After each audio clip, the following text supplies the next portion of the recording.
Hello बच्चों, how are you? कैसे हो आप लोग?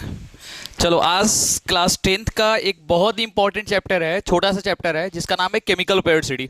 उसके बारे में हम जानेंगे। देखो बच्चों, एक्चुअली में देखा है तो ये चैप्टर इस पॉइंट ऑफ व्यू से बहुत ज़्यादा इंपॉर्टेंट होता है कि ये क्लास 10th में ही पढ़ना, 10th के साथ साथ आपको 11th में ही पढ़ना है। जब आप 11th क्लास में जाओगे तो 11th क्लास में भी आपको केमिकल पेरियोडिसिटी पढ़ना है कि केमिकल पेरियोडिसिटी क्या होता है, उसकी डिटेल में पढ़ने हैं।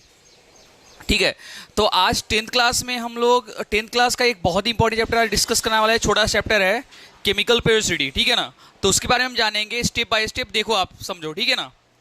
देखो, सबसे पहले हम ये जानेंगे कि टोटल अभी तक कितने एलिमेंट्स हैं जो डिस्कवर हुए हैं, पहली बात। दूसरी बात ये है कि हम लोग को जितने भी एलिमेंट्स उनको पेरियोडिसिटी में क्लासिफाई करने की क्यों जरूरत पड़ी, उनका क्लासिफिकेशन क्यों जरूरी हुआ। तो सबसे पहले हम बात करते हैं इसके इंट्रोडक्शन की।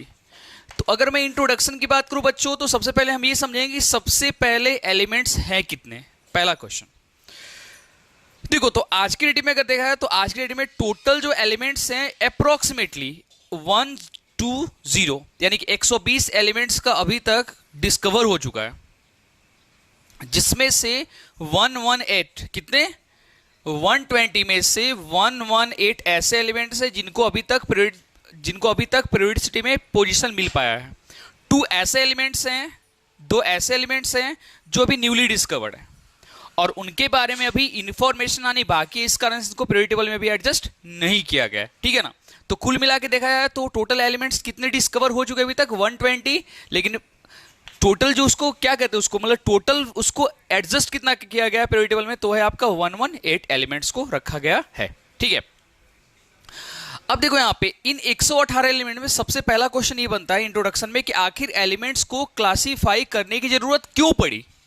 क्यों नहीं एलिमेंट्स को हम ऐसे ही छोड़ देते, क्लासिफिकेशन नहीं करते, क्यों? आखिर ऐसा क्या हुआ कि एलिमेंट्स को अलग से क्लासिफाई करना पड़ा, मेटल नॉन मेटल ऐसा क्यों करना पड़ा? तो देखो मैं बताता हूं। इस बात को बताने के लिए सबसे पहले मैं एक आपसे क्वेश्चन पूछना चाहूंगा, आपने मिक्स वेज खाया है क्या? तो हमारे जितने भी स्टूडेंट हैं सभी बोलेंगे हाँ सर खाया है। तो अगर आपने मिक्स वेज खाया है, तो अगर आपने मिक्स वेज में बहुत सारी सब्जियों का मिक्सचर होता है, अगर मैं आपसे किसी एक पार्टिकुलर सब्जी का टेस्ट पूछूं कैसा होता, तो आप क्या बता सकते हो? तो इसका आंसर होगा नहीं बता सकते। और बात सही भी है यार। अगर मान लो कोई एक सिंगल टाइप की सब्जी है, एक टाइप की सब्जी, तुम बता सकते भाई चलो इसका टेस्ट है, लेकिन बहुत सारी सब्जियों का मिक्स है, तुम कैसे बता सकते हैं कि भाई उसका टेस्ट कैसा है ना। तो जस्ट उसी तरह से बच्चों, अगर मान लो कि अगर एलिमेंट्स को क्लासिफाई नहीं किया जाता, तो अगर एलिमेंट्स को क्लासिफाई नहीं किया जाता तो हम ये नहीं समझ पाते कि एलिमेंट्स की प्रॉपर्टी क्या है, उसके कैरेक्टरिस्टिक क्या हैं।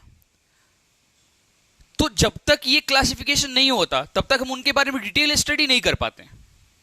आज किसी भी एलिमेंट्स को हम देखकर बताते हैं चलो भाई ये मेटल है, इसके कैरेक्टर देखकर ही बताते हैं मेटल है तो इसके कैरेक्टरिस्टिक ऐसे ऐसे होंगे। अब अगर मान लो कि अगर उनका क्लासिफिकेशन नहीं होता तो हम कैसे बता पाते? क्लियर है ना। तो बस वही बात है यहाँ पे। तो एलिमेंट्स को क्लासिफाई करने की जरूरत इसलिए पड़ी है। अब देखो, आज से करीब बहुत 100-200 साल पीछे अगर चले जाएं, 300 साल पीछे और भी पीछे चले जाएं, तो स्टार्टिंग में आपको पता होना चाहिए कि स्टार्टिंग में सिर्फ और सिर्फ 8 एलिमेंट्स का डिस्कवरी हुआ था। 8 ही एलिमेंट्स के बारे में पता चला था, जो जिसमें सबसे पुराना आपका गोल्ड है, आयरन है, सिल्वर है। तो ऐसे कहने का मतलब ऐसे कुल मिलाकर के 8 ऐसे एलिमेंट्स थे जिनका बहुत पहले ही डिस्कवरी हो चुका था। आप हिस्ट्री में पढ़ोगे तो वो आयरन की खोज हुई थी, गोल्ड की खोज हुई थी, सिल्वर की खोज हुई, तो आपको पूरा वो हिस्ट्री में मिलता है। तो ये इसका मतलब ये हुआ कि ये इन सब एलिमेंट्स का डिस्कवर आज से बहुत साल पहले ही हो चुका था, ठीक है ना। अब सीधी सी बात है यार, अगर 8 एलिमेंट्स है तो 8 एलिमेंट्स को हम आसानी से याद रख सकते हैं। चलो भाई ये गोल्ड है, ये सिल्वर, ये प्लेटिनम है, ये आयरन है, चलो हम आसानी से। लेकिन अगर मान लो कि हमारे पास 118 एलिमेंट्स है तो हम कैसे आइडेंटिफाई रखेंगे, है ना, कैसे आइडेंटिफाई करेंगे? तो उसी को दूर करने के लिए साइंटिस्टों ने क्या किया कि एक ऐसा टेबल बना लिया जिसमें उन्होंने सभी एलिमेंट्स को उनके कैरेक्टरिस्टिक के अकॉर्डिंग अलग अलग एडजस्ट कर दिया। उसी टेबल को हम जानते हैं पीरियोडिक टेबल के नाम से जानते हैं। क्या जानते हैं बच्चों? Periodic table. पीरियोडिक टेबल में जितने भी आपके एलिमेंट्स हैं सभी को एक साथ रखा गया, अलग अलग करके उनको ग्रुप में रखा गया है। बात समझ में आ गई? यहाँ पे अलग अलग उनको ग्रुप ऑफ पीरियड में रखा गया है उनके कैरेक्टरिस्टिक के अकॉर्डिंग। तो देखो सबसे पहले अगर बात करें यहाँ पे, सबसे पहले एलिमेंट्स की डिस्कवरी की बात करें यहाँ पे, तो सबसे पहले एलिमेंट्स का डिस्कवरी जो किया था, यानी एलिमेंट्स के बारे में बताया तो किसने बताया था बच्चों? तो उसका नाम था लेवोजियर नामक साइंटिस्ट ने। लेवोजियर ने ही बताया। देखो यहाँ पे सबसे पहले देखो यहाँ पे लेवोजियर ने, पता है तुम लोगों को बच्चों लेवोजियर कौन है? Lavoisier is also called the father of modern chemistry. आप यहां पर नाम याद रखना, लेवोजियर, इसका पूरा नाम था Anthony Lavoisier. Lavoisier is the father of modern chemistry. Modern chemistry के इसको फादर कहा जाता है, ठीक है ना। तो सबसे पहले जो एलिमेंट्स के बारे में बताया था, उनको क्लासिफिकेशन के बारे में किसने बताया था? वो बताया था लेवोजियर ने बताया था। तो लेवोजियर ने क्या किया? इसने क्या किया कि अपने समय तक डिस्कवर्ड सभी एलिमेंट्स को उसने क्या किया? दो पार्ट में डिवाइड किया। दो पार्ट की बात करें तो कौन सा? एक था मेटल और दूसरा था बच्चों नॉन मेटल्स, ठीक है। चलो, तो उसने क्या किया कि एलिमेंट उस समय तक जितने भी डिस्कवर्ड एलिमेंट्स है उसको उसने दो पार्ट में डिवाइड कर दिया, मेटल और नॉन मेटल के फॉर्म में। जो मेटल थे, जिनके कैरेक्टरिस्टिक मेटल से मिल रहे थे, जो साइनिंग था, लश्यर था, डक्टाइल था, उनको एक मेटल के ग्रुप में रखा। और जो आपके क्या थे, जो ना तो साइनिंग थे, ना तो इलेक्ट्रिसिटी को कंडक्ट कर सकते थे, ना ही डक्टाइल थे, ना ही लश्यर थे, तो उनको कहां रखा गया? नॉन मेटल के सीरीज में रखा गया। हालांकि ये उनका जो कॉन्सेप्ट था बच्चों, वो काफी दिन तक चला भी, लेकिन ये कॉन्सेप्ट तब गलत हो गया क्लासिफिकेशन का, जब साइंटिस्टों ने ये देखा कि कुछ ऐसे एलिमेंट डिस्कवर हुए हैं जिनका कैरेक्टरिस्टिक दोनों से मिलता है ना बात। लेवोजियर ने क्या किया था कि मेटल और नॉन मेटल के अकॉर्डिंग एलिमेंट्स को तो क्लासिफाई कर दिया, सही भी है, चलो ठीक है। लेकिन बाद में तकलीफ तब हुई जब कुछ ऐसे एलिमेंट डिस्कवर हुए जिनके कैरेक्टरिस्टिक मेटल से भी मिलते थे और मेटल से मिलते थे और नॉन मेटल से मिलते थे। बाद में आगे चल के उनका नाम क्या दिया गया? मेटलॉइड्स नाम दिया गया। तो लेवोजियर का जो क्लासिफिकेशन था मेटल और नॉन मेटल के बेसिस पे, वो क्या हो गया? पूरी तरह से गलत हो गया। क्या हो गया? ये गलत हो गया, ठीक है। तो ये फेलियर होने का मेन रीजन क्या था? लेवोजियर के कॉन्सेप्ट का फेलियर होने का मेन रीजन ये था सिर्फ और सिर्फ डिस्कवरी ऑफ मेटलॉइड्स। यानी जैसे ही मेटलॉइड्स की डिस्कवरी हो गई बच्चों, तो ये लेवोजियर का जो कॉन्सेप्ट था पूरा का पूरा क्या हो गया? फेलियर हो गया क्लासिफिकेशन, ठीक है। चलो आगे बढ़ते हैं हम। अब उसके बाद दूसरा जो क्लासिफिकेशन का जो कॉन्सेप्ट दिया वो भी इन्होंने ही दिया था। पहले कॉन्सेप्ट के फेलियर होने के बाद लेवोजियर ने दूसरा कॉन्सेप्ट दिया, किसका? मेटल नॉन मेटल के लिए, एलिमेंट्स के लिए, ठीक है ना।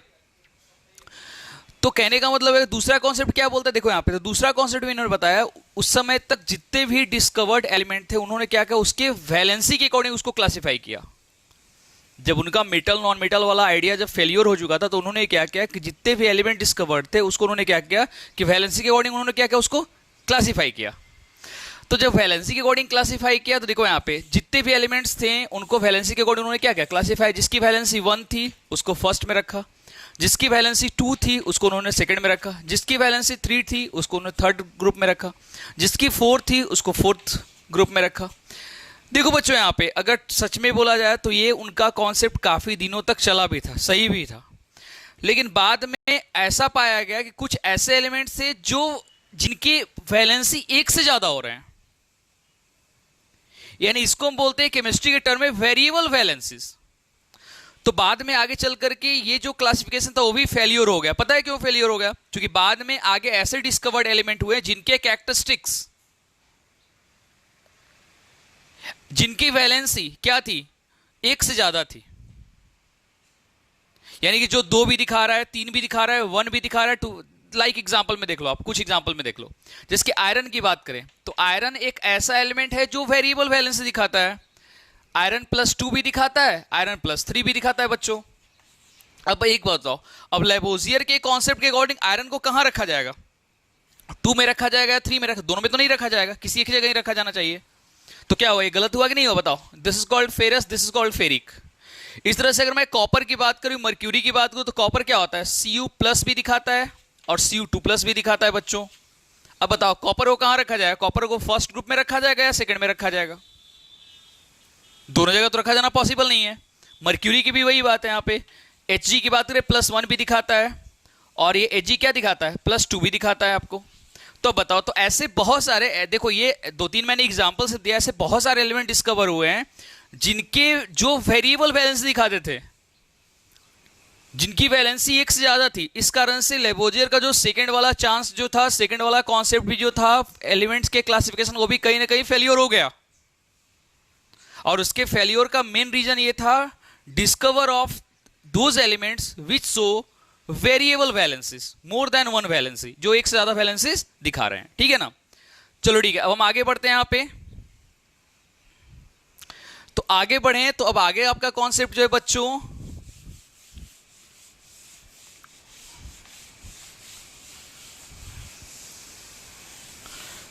देखो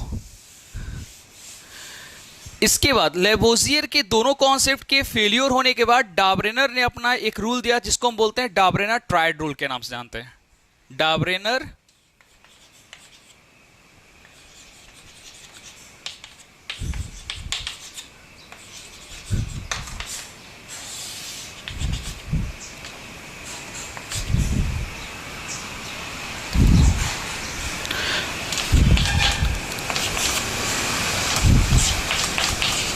देखो डाब्रेनर ट्रायड रूल क्या कहता है, बहुत इंपॉर्टेंट है, एग्जामिनेशन में आता है कि write the short notes of Dobereiner triad rule. देखो डाब्रेनर ट्रायड रूल ये कहता है कि अगर देखो डाब्रेनर ने क्या किया कि अपने समय तक डिस्कवर्ड जितने भी एलिमेंट्स थे उसको उसने क्या किया, 3-3 के सेट में क्लासिफाई कर दिया। सपोज मान लो कि उस समय कुल मिलाकर के 51 एलिमेंट्स का डिस्कवरी हो चुका था, तो उसने क्या किया कि 51 एलिमेंट्स को 3-3 के सेट में क्या किया, उसने डिवाइड कर दिया। ठीक है, तो अब कहने का मतलब ये हुआ कि सेट में डिवाइड करने के बाद उसने अपना एक रूल दिया जिसको हम बोलते हैं डाब्रेनर ट्रायड रूल। रूल क्या कहता है बच्चों, रूल ये कहता है कि जो the characteristics of first element and the characteristic of third element, then the characteristic of middle elements is similar to both. यानी कहने का मतलब है कि जो पहले एलिमेंट्स की जो कैरेक्टरिस्टिक है, जो लास्ट वाले एलिमेंट जो कैरेक्टरिस्टिक है, उसका मिलता जुलता कैरेक्टरिस्टिक क्या होगा, बीच वाले एलिमेंट्स का होगा।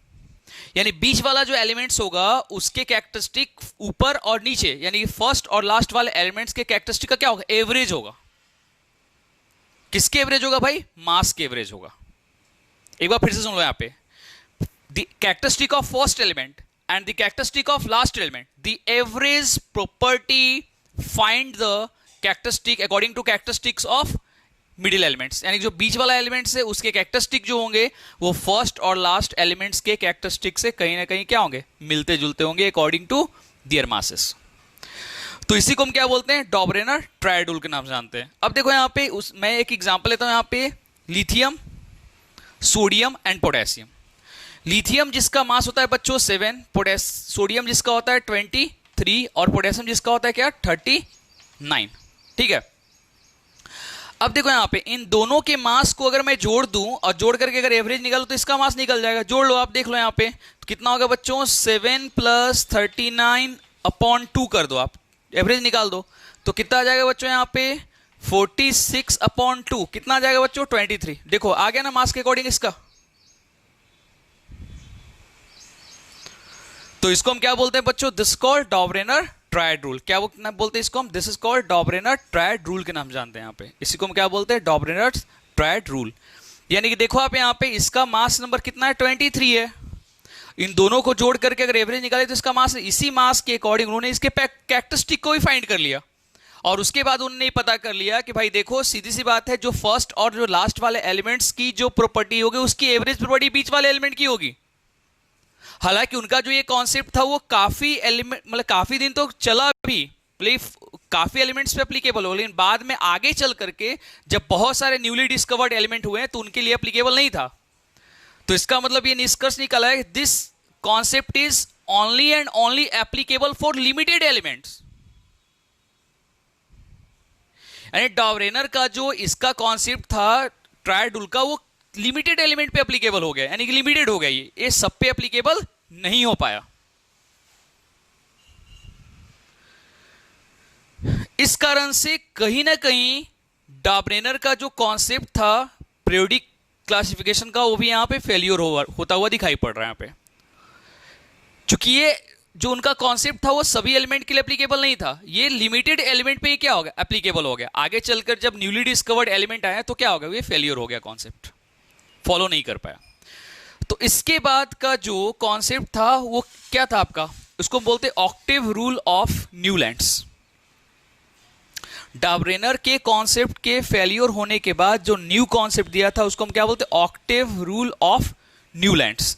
न्यूलैंड्स नामक साइंटिस्ट ने एक ऑक्टेव रूल दिया था, इसका उसको क्या बोलते हैं हम, न्यूलैंड्स ऑक्टेव रूल। अब देखो न्यूलैंड्स ने अपना कॉन्सेप्ट क्या दिया था, ध्यान से समझना है, यहां पे बहुत इंपॉर्टेंट है। देखो यहां पे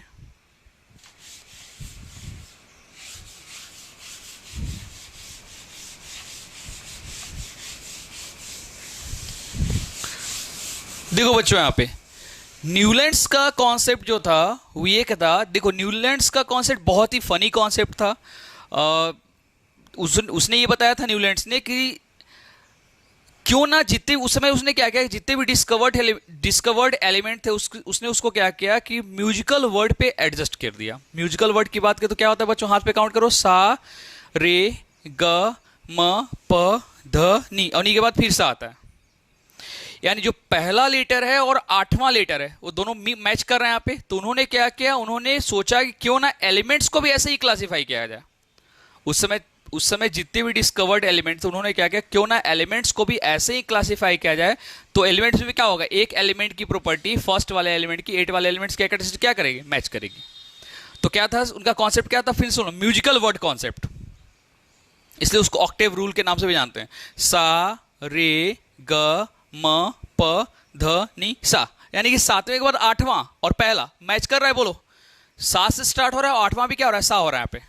तो कहने का मतलब अगर फर्स्ट एलिमेंट्स को और 8 एलिमेंट के कैरेक्टरिस्टिक क्या होंगे, इक्वल होंगे, किसके अकॉर्डिंग, न्यूलैंड्स के अकॉर्डिंग। देखो यहाँ पे मैं लिख के दिखाता हूं, यहाँ पे देखो, सा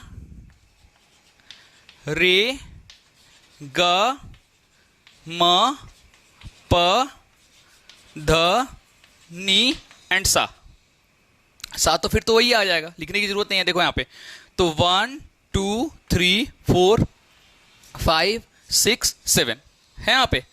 अब देखो यहाँ पे तो उन्होंने क्या किया कि